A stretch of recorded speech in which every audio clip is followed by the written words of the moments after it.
You. You. You. You ought to know. Welcome to week 2 of You Ought to Know.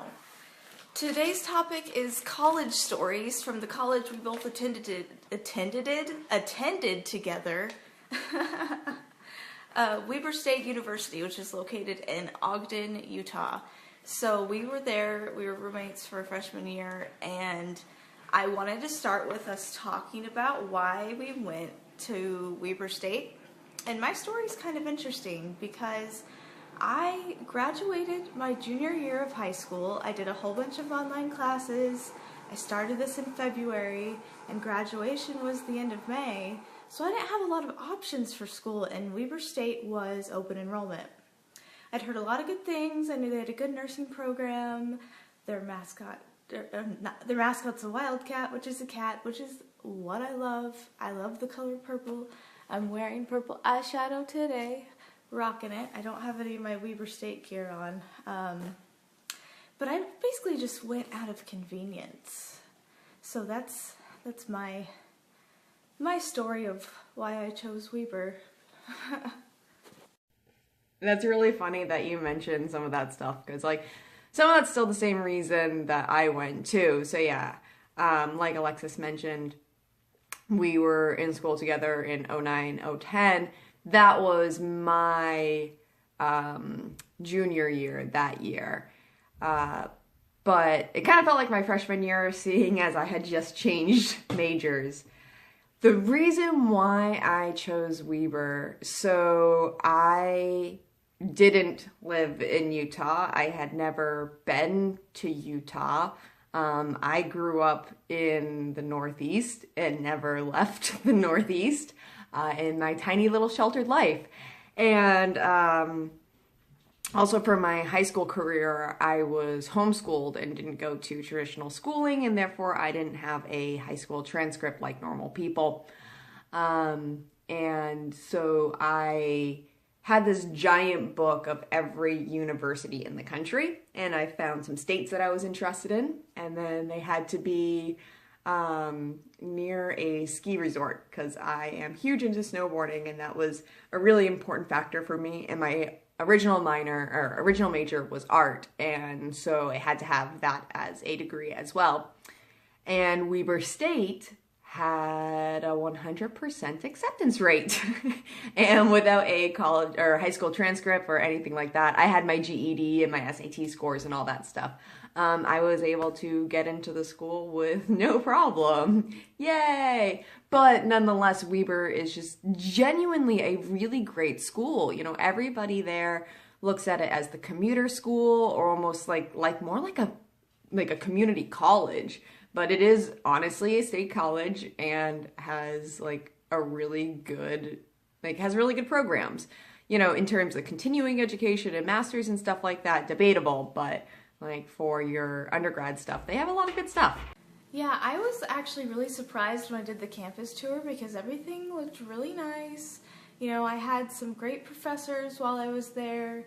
I ended up transferring to the University of Utah probably the middle of my sophomore year, so I didn't get the full Weber experience, but this is when Julia and I were together and the closest, and I made a mistake, called it her freshman year, but she had just changed majors, so my bad on that. But one thing I want to talk about is our dorm life, because while we got our work done, we played a lot of video games. We bonded over video games, and it was always times of we'd take turns playing either N64 or Xbox, the Xbox 360, and someone would be writing a paper, then someone would be playing the game Batman Arkham Asylum was something I bought, and we all loved, and we'd get scared of at night. I'm sure Julia has more stories because I have a horrible memory, but I just remember video games being critical to our academic success for sure. So yes, absolutely critical to our academic success and academic demise at times.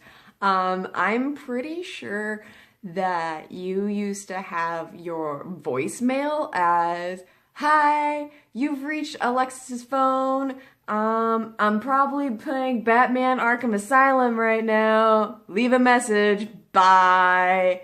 And I'm pretty sure your parents were so not amused with that message at all.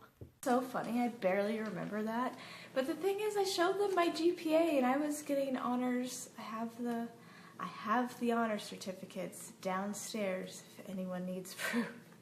But I got killer grades, I really did. I'm good at slacking off, but I'm good at, getting what I need done. Like, I was a nerd that would sit and make flashcards for tests, like stacks of flashcards when I'd lock myself in my room, because that would happen every once in a while.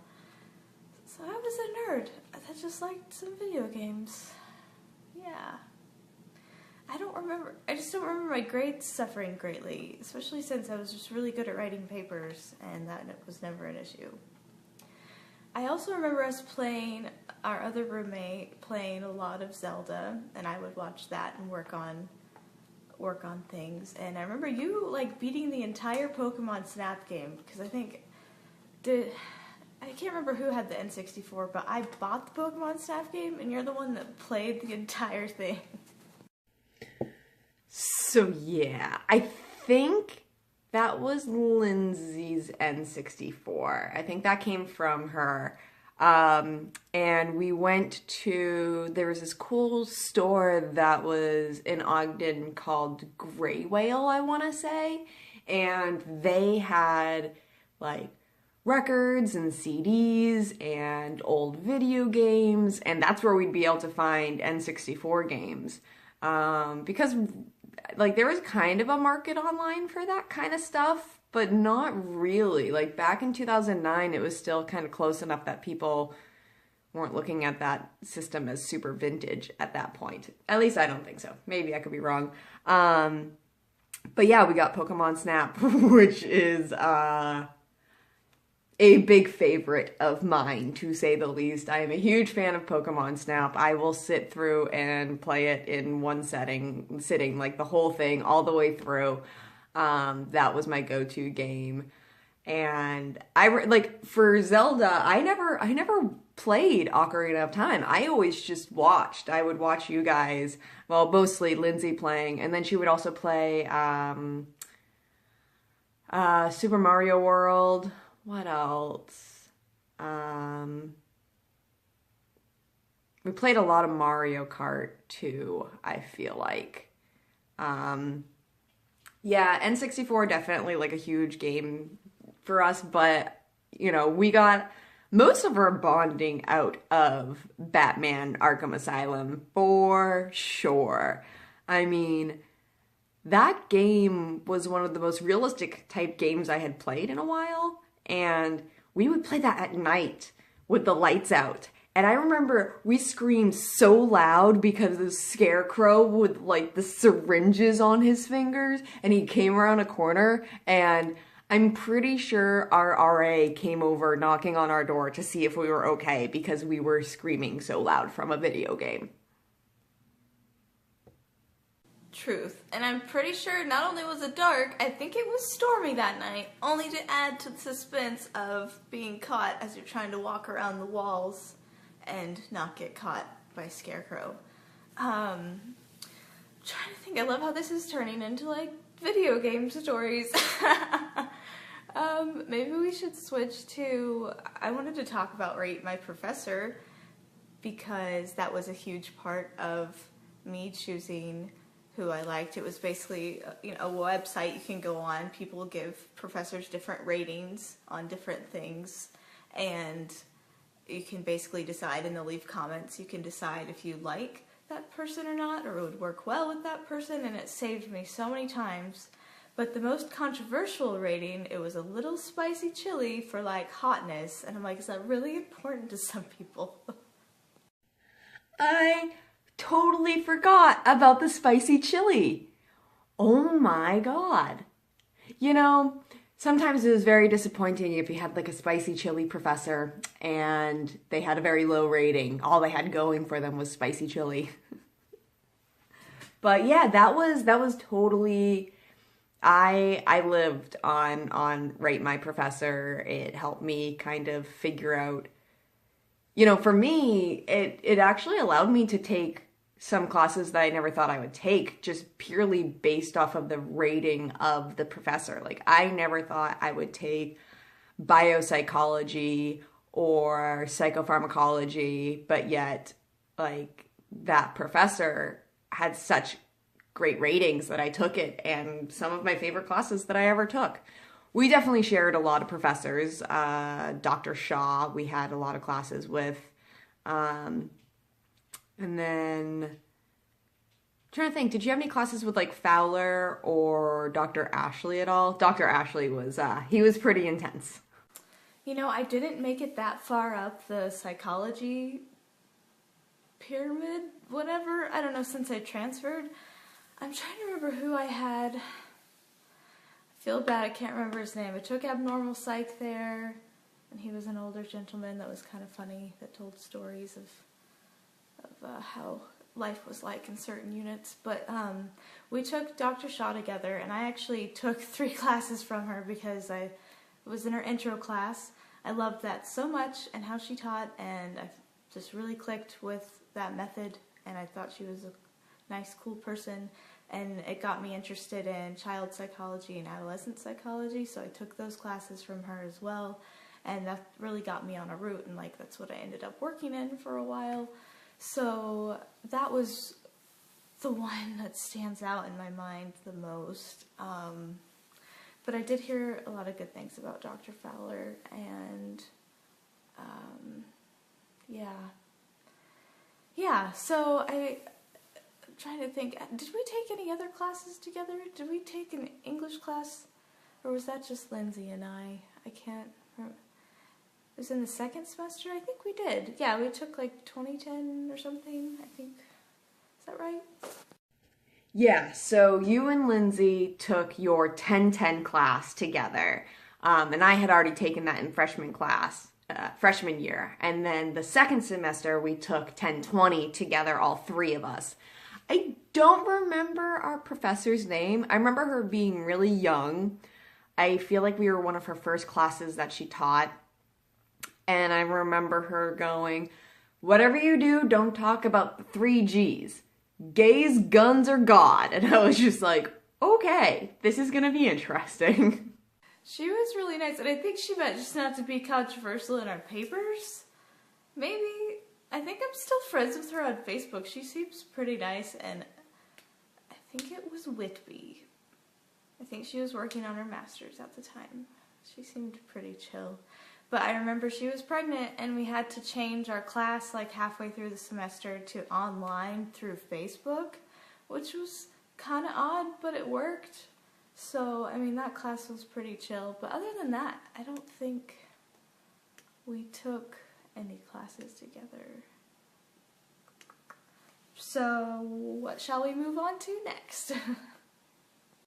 Well, I was kind of thinking, so we've talked about how we got to Weber, we've talked about what our dorm life was a little bit, we've talked about what classes we've taken, Rate My Professor, a little bit about extracurricular stuff for sure. I know for myself that year I really got into rugby, and that was something I was doing a lot. I also was doing a little bit of rock climbing as well. I know I'd taken you for that. But yeah, there was always, I mean, Weber wasn't really the happening nightlife and the cool social network. But yeah, we definitely found our ways to meet people and diversify ourselves. See, I wasn't involved in many extracurriculars that year. I was mostly just studying and being a nerd and reading and video games. Video games were my extracurriculars. I remember Julia taking me to go rock climbing and having the hardest time because, I'd be like, okay, yeah, I can sit and belay someone, I can do this, and then I'd start climbing, and I'd get halfway up the wall, and there'd be like a little lump in the wall, and I'd look down and I'd freeze. I'm like, I can't do this anymore because I'm terrified of heights.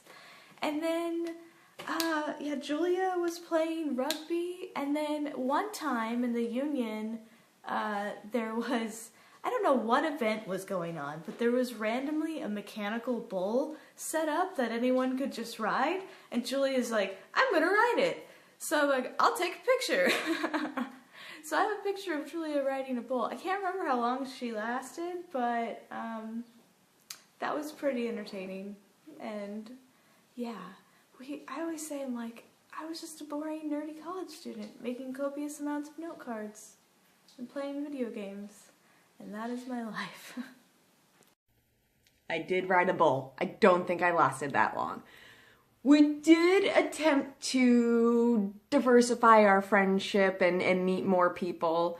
You know, we went to college in Utah, and you don't have too many different types of social groups there, to say the least.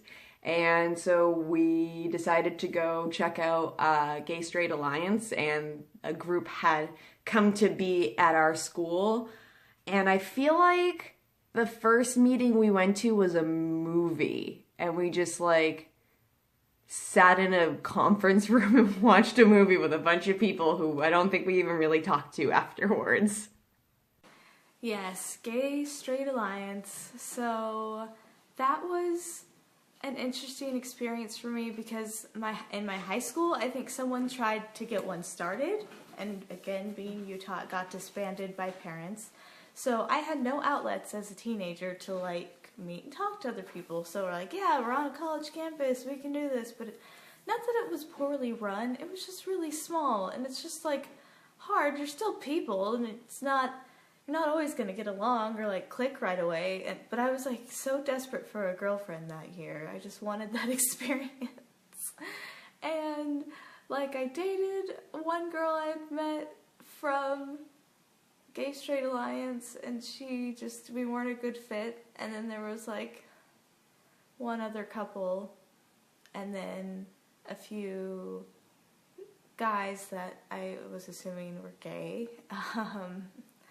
Yeah, so it wasn't a large group of people, and it wasn't, like, not that it was bad or anything, it was just, I hardly even remember the events. I just remember, like, we went out to, like, IHOP one time, and chatted and ate waffles or pancakes or whatever. Yeah, it wasn't the, bonding I was looking for, just meeting other people and becoming friends, or even just dating. I just wanted to date, that's all, and I just wasn't getting that at the time.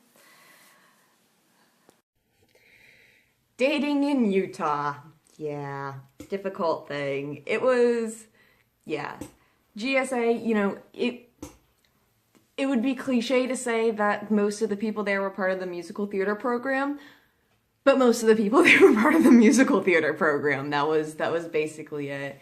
And then a few more socially awkward people who like to wear cat ears all the time. Not that I have anything against people who like to wear cat ears. Just not always a compatibility level there. They tried, though. They brought in a guest speaker once. I want to say he was like an executive producer or something of the Letterman show. And that was really cool because he came in and just kind of talked about like, hey, you can get far in this business. And of course, like, our group picked it because they were more entertainment business minded. But it was really cool to hear somebody just kind of talk, and, you know, you hear those it gets better speeches all the time, but to have somebody sincerely sit down and talk with you and get to know you, like, that was a really cool experience. Yeah, I remember that speech, and I thought that was really cool, and it just showed that, you know, you can grow up and be successful and be part of the queer community, and I just thought that was really cool.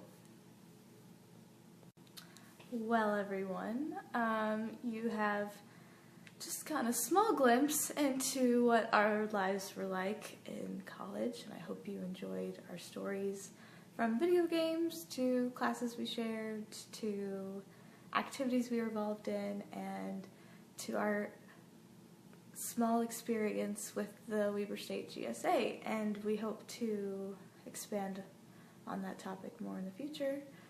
and we really hope you enjoyed our video. And as always, if you like this video, don't forget to click subscribe so you can see more cool videos from us.